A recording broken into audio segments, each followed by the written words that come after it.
Halo,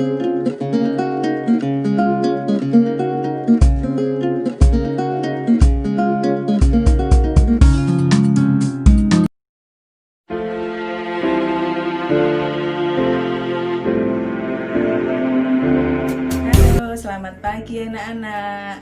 Hari ini Bu Hermi akan mengajak kalian belajar tentang bernyanyi solo. Kita akan melanjutkan materi minggu yang lalu. Kita masuk pada materi tentang teknik vokal dan teknik improvisasi. Mari kita belajar bersama.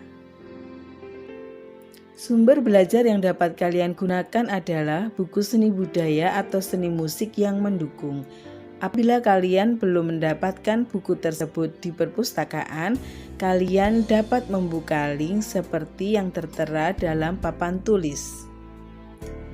Teknik vokal adalah materi yang sudah kalian pelajari di kelas 7 dan di kelas 8. Di kelas 9 ini kalian tinggal memperdalam lagi teknik vokal tersebut. Akan kalian gunakan pada saat kalian berlatih bernyanyi solo supaya kalian dapat bernyanyi dengan baik. Bernyanyi yang baik diawali dengan sikap bernyanyi yang baik.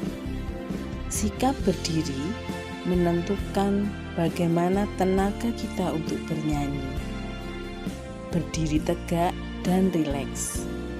Berat badan bertumpu di kedua kaki dengan seimbang. Dada dibusungkan tetapi tetap rileks. Pandangan lurus ke depan. Posisi tangan rileks di samping kiri kanan. Pernafasan yang dianjurkan untuk bernyanyi adalah pernafasan diafragma. Di dalam diafragma ini terdapat otot yang jika terus dilatih dengan olah nafas akan menjadi kuat, sehingga dapat memperpanjang durasi keluarnya nafas kita pada saat bernyanyi.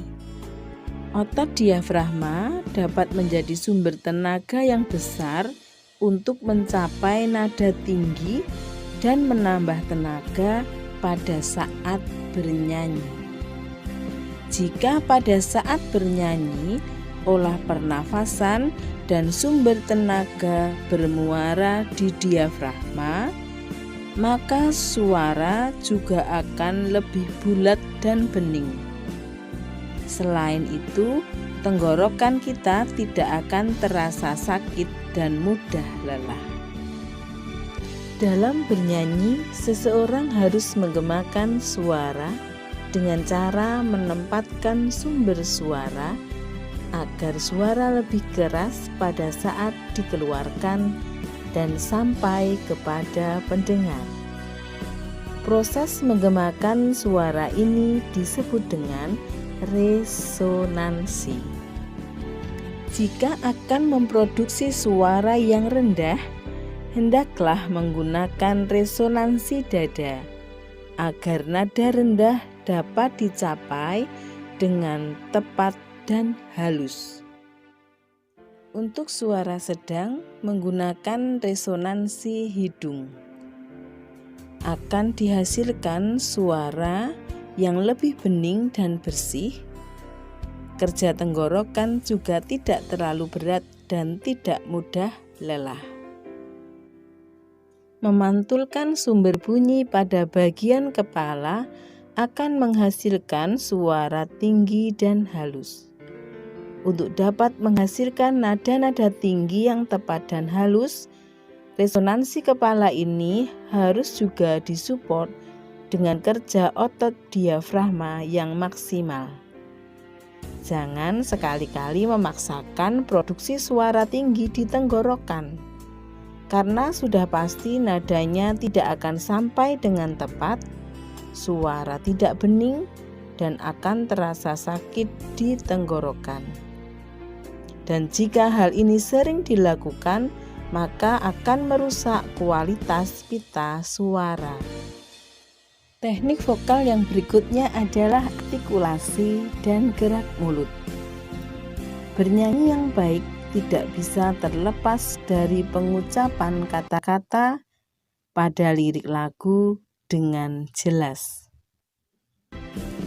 Frasering adalah teknik vokal yang mengatur tentang pengelompokan kalimat, di mana vokalis dapat mengambil nafas pada setiap jeda antar kalimat.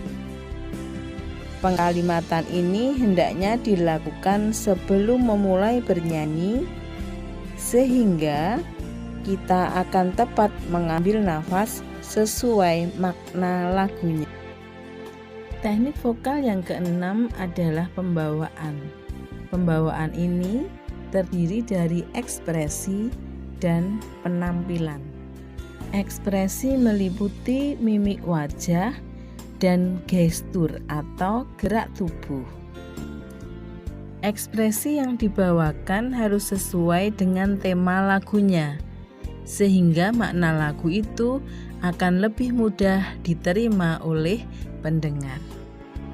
Yang termasuk penampilan adalah kostum, gaya rambut, sepatu, aksesoris, dan riasan wajah yang sesuai dengan tema lagu, sesuai dengan tema acara, dan sesuai dengan tempat pada saat tampil atau bernyanyi.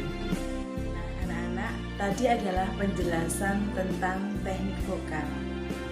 Minggu depan pada saat kita praktek bernyanyi solo, kita akan mencoba mempraktekkan teknik-teknik tersebut agar nanti pada saat kalian bernyanyi secara tunggal atau solo, kalian sungguh-sungguh dapat mempersembahkan yang terbaik.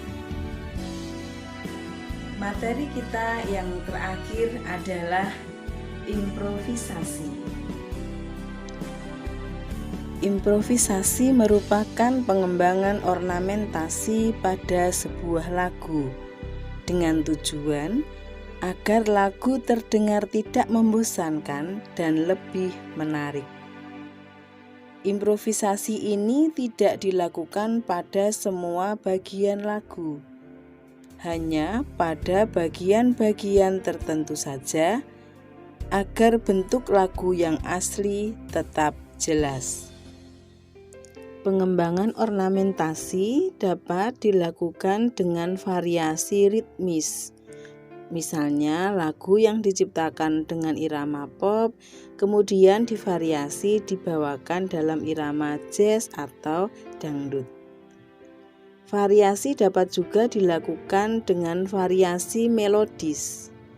Biasanya berupa penambahan nada dengan jarak nada yang berdekatan. Kemudian variasi dapat juga dilakukan dengan variasi dinamika. Perubahan bunyi keras dan lembut pada bagian lagu sesuai dengan kesan yang akan disampaikan. Pembelajaran kita hari ini sudah cukup. Kita akan melanjutkan pembelajaran minggu depan masuk pada praktek bernyanyi solo. Kalian bisa persiapkan dulu mencari literatur, mencari dari YouTube lagu Indonesia Jaya yang akan kita gunakan dalam berlatih dan penilaian bernyanyi solo. Sampai jumpa minggu depan.